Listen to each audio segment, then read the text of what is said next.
Hiya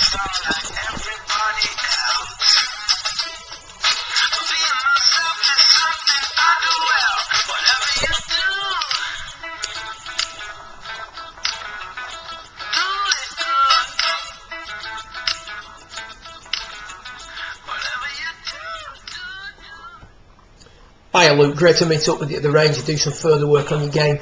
As we discussed, things are definitely improving. We wanted to make some slight changes at P1. First of all, the ball is a long way back from 0 point. When the ball is that much back, you're hitting down and therefore out excessively. And with your tendency to get the club under plane anyway and extend early, that's a really counterproductive ball position. What I'd like to see you do is get the ball nearer to the 0 point. Remember, ball positions are variable and should be used to sort of project the golf ball in the direction that you desire. So if someone's pushing it excessively, hooking it excessively, and extending too early, we certainly wouldn't use the variable of moving the ball back.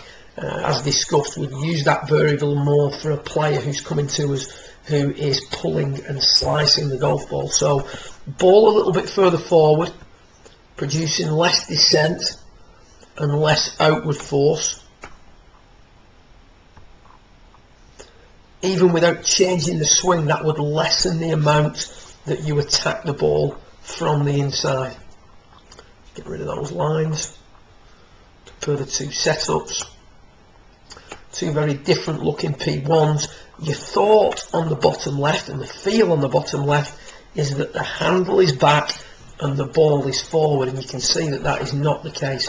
Couldn't be further from the truth. What we've got here on the top left is a ball that's too far back and a handle that's too far forward. So from the pretty good backswing, P4's improved dramatically.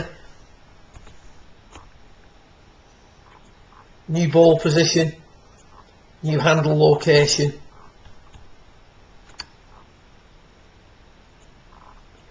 Produces, in my mind, just a slightly better looking P4 position with slightly less forward bend maintained, but not a massive difference. I mean, your P4 now is dramatically improved on where it used to be. In regards to the downswing, the loading of the wrist, we're throwing the shaft off much less than we used to.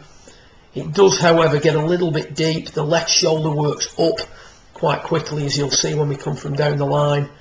And when we're at P3, or just, sorry, P5, or just beyond, you can see that we've got two arms visible. We can see your right elbow here beneath your left arm. That's something that we want to try and get rid of when we're viewing it from face on in future. That's something that we'll be using to police the position when viewed from down the line, where we drop under plane a little bit too much.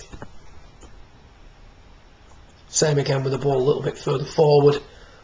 But again, some good movement, some good loading of the shaft compared to where we had it in the past. P6 still a little bit too sort of wide, if you will, not advanced enough with the left arm. But having said that, the shoulders are still very turned at that point. And from there, again, handle location and the shaft lean massively improved. But the way I would describe your swing, Luke, is that there's not a great deal of rotation until well after the ball is gone, and that's an attempt to rescue it. You turn the corner very hard from sort of P7.5 through to P9.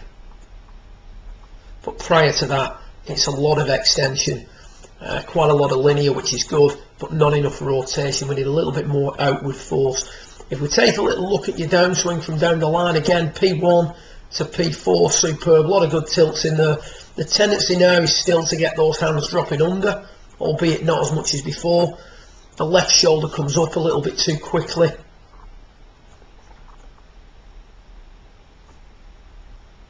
So head coming off the wall. Club very underplane coming into it. And again, if we look at the shoulders, very turned still, and never really squaring up. Even at impact, the shoulder line is still relatively short. So what we talked about again was getting back into flexion and using the drill of hitting a straight pull to allow you to do that and try and police the hand path, trying to reduce the tendency So drop the club under, drop the hands under. Left shoulder doesn't come up quite as soon on that one.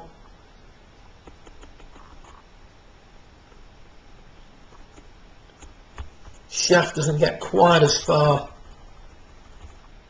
under plane at P6.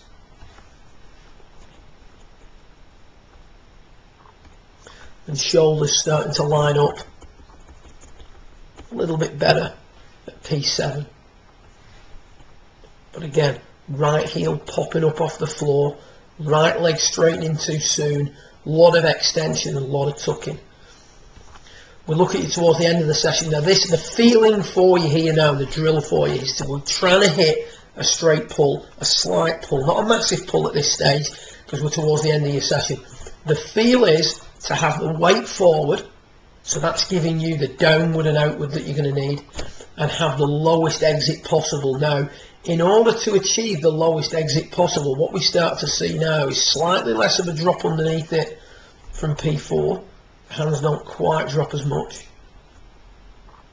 We start to see a left shoulder that stays down and a right shoulder that starts to come over a little bit sooner.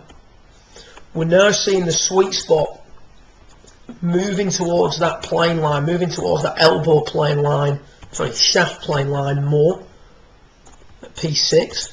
So we take a little look at the club locations.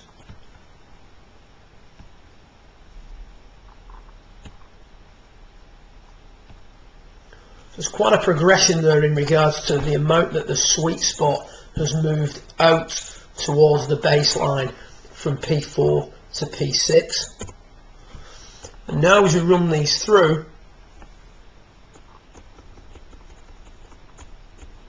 we're going to also see that the shoulders are lining up much better at P7.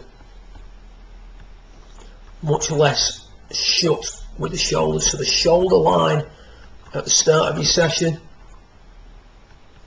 the shoulder line at the end of your session. So we're starting to see a little bit more rotation. You can see as you come through there now, exiting lower.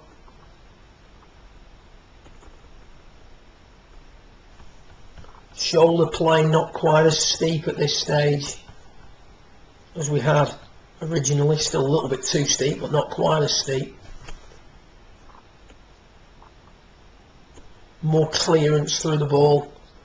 So remember, linear, the hips should be sliding, extending and rotating from P4 onwards. And what we've done is we've just introduced a little bit more flexing forward. Remember we talked about the act of flexing forward starts the hips to rotate. So the centre top screen, there's very little flex forward, if any. And on the bottom right screen, we're seeing much more of a flex forward and the effect that has on the path of the club. So if we're a little bit too much inside, the thought of putting the weight forward, ensuring that we're still hitting down and out, and exiting as low as possible can allow you to introduce some flexion back into your swing and control the path of the golf club a little bit more, particularly when you're out on a golf course and you're trying to get it round on a day when you're not quite swinging at your best. The other pieces of the wrist loading, etc., still keep working on those because they will help make that bottom right screen look even better. So don't discontinue your work on that. We still want to work on that, but let's try and get that straight pull shot in there in practice, and certainly that feeling of flexing forward more from P4 to P6, giving us a much better delivery position. Club much less in behind the hands. Really good spectrum, good comparisons and some good progression during that last session. Well done.